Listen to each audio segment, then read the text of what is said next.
So hello again. So one of the things I wanted to look at was the antenna on the Chinook, and quite early on, basically when you got the floor in, it starts to tell you to put things like the wheels on and get these antenna fitted underneath. The other option, and then coming through to here is things like putting the vents in place and doing all these alternative antenna. Now, one of the things I find with antenna is if you put them on too early in the build, they'll break.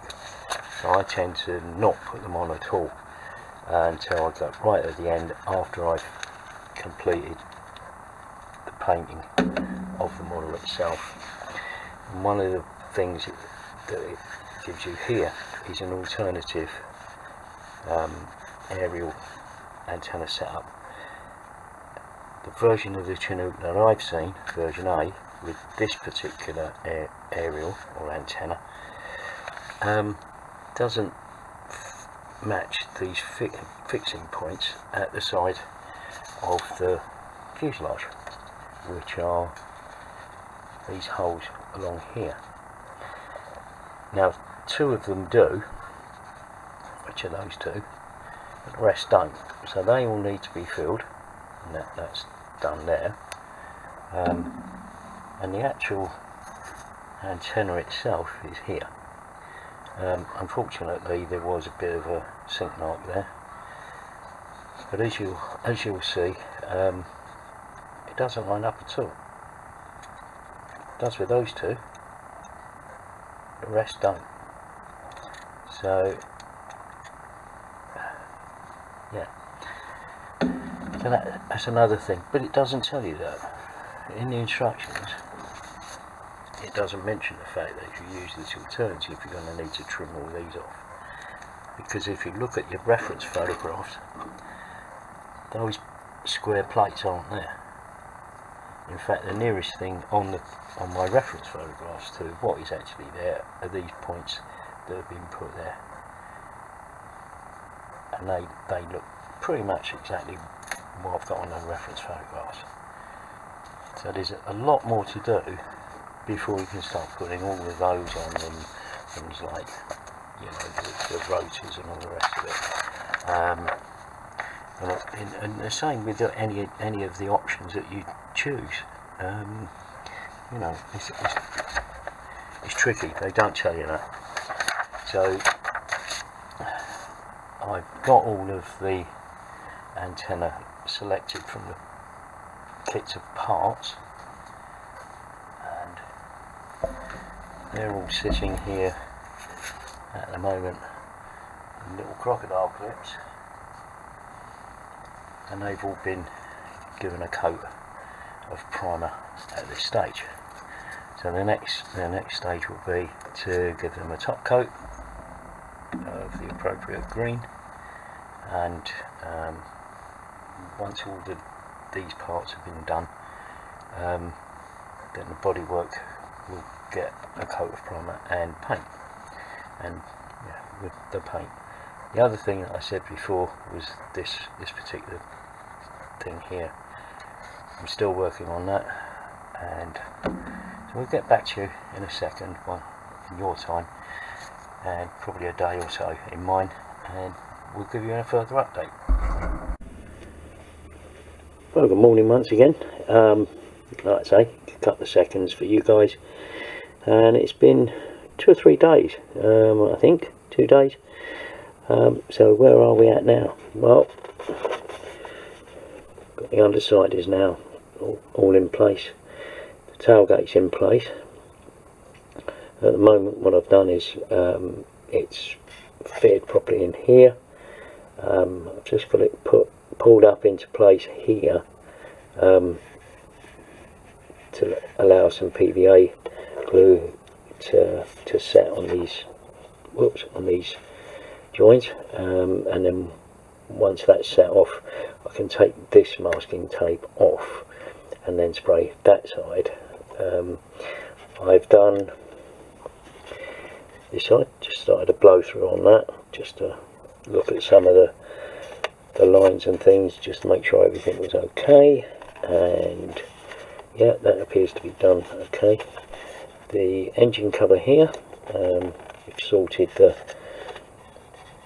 join here, filled that and sanded that back, rescribed the lines, put a little bit of paper in there just to protect the engine cover, sorry, the engine, and when we spray it, this whole outer surface, and then we'll go on.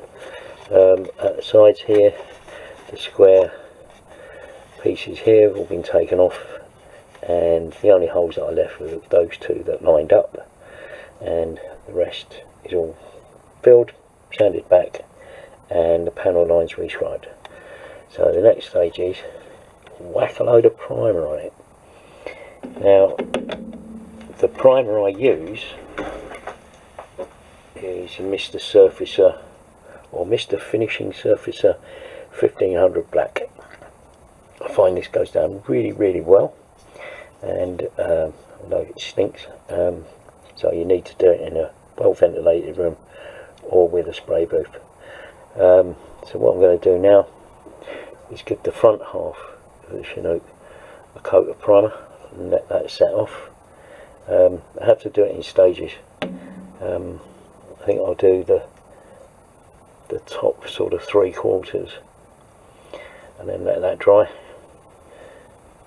and we'll do the underside 3/4, then let that dry, and then we'll peel this masking tape off and do this rear quarter. So it's going to take a bit of time to do, but it's a big model, and yeah, it will take some time. So I'm going to set up and do the spraying now and come back to you in a bit. Right, so the next bit then, gave it a coat of black primer all over, but then what I've done is given it a coat of grey primer, just to tone down the black, and that's because when we put the green on top of that, I wanted some variations of tone across the whole model. So the next stage now is to do the rotor bases, I presume that's what they're called, and get those painted. I think they're a steel colour. Get those done, and then once they're done, they can be masked off. We can then apply the green to start getting it to some sort of shape. But I'm quite pleased with the overall finish. There's a couple of splatters when I was doing the grey that came out of the airbrush, but you know, it's just going to be a little bit of a tonal difference there, so it's not like it's the top coat. Not overly worried about that, but just get the top coat sorted out when that's done. But yeah, all good progress at the moment. Okay, so having given the whole thing a coat of green and cleaned some of it off as well, masked off and added the walkways. Now there's a reason why I did that. One is I prefer that to add that, because you can, I've done that in a sort of tyre grey. In fact, the colour I've used, he says reaching over to get it, is this AK rubber tyres. The material in the reference photographs appears to be a rubberised sort of, might be a rubberised mat of some description. So it's just tried to replicate that, and there's a couple of areas. There's one area there, one area on that port side, and this long section on the starboard side.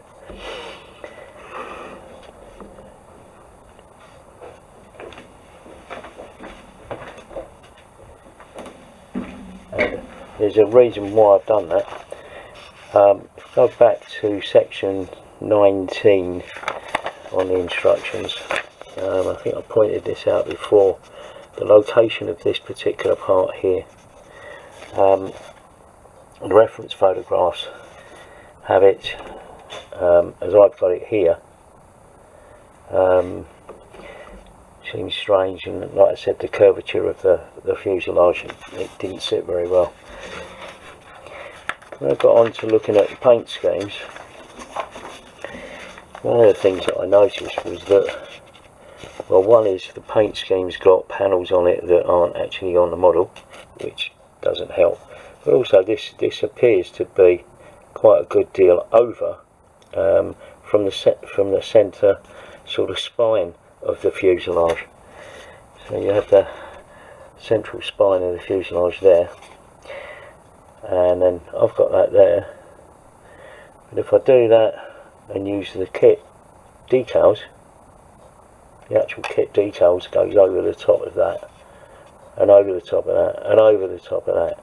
So it's actually easier to paint a walkway on there and take into account that it might be a bit of artistic license actually to do that, but I can use the rest of the decal there is to just so that you know, I won't use the kit decal, I'll just stick with that. But it's a bit of a pain, but so now all of that is done, and pretty much the underside is ready. I like the tonal qualities, the way it's sort of, it's darker green and darker green and all of that. I quite like that because it sort of looks like that in the photographs that I've got. So that matches that. So the next stage will be to give the whole thing a gloss coat and seal everything in. Touch up the paint where necessary. I noticed that actually I've got a little white mark there. Don't know what that is, and that's a little mark there. I don't know what that is. Don't know whether it's something that embedded in the paint while it was drying. I don't know. So a little bit of touch up on that, possibly a little bit of touch up on there, but everything else is all ready to go. Seal it with a gloss coat, apply the decals, and then go from there. That's the next step. I think that's about it really for now. Thanks for watching. Please leave a comment and hit the like and subscribe, and you'll keep up with where I am with the next stage, and also any future kits that I'm building. I do have another kit on the go, which I'll have a video for when that's all completed, and I do have a plan for my next kit, which might be another helicopter, not sure yet. But anyway, thanks for watching. See you again soon. Bye.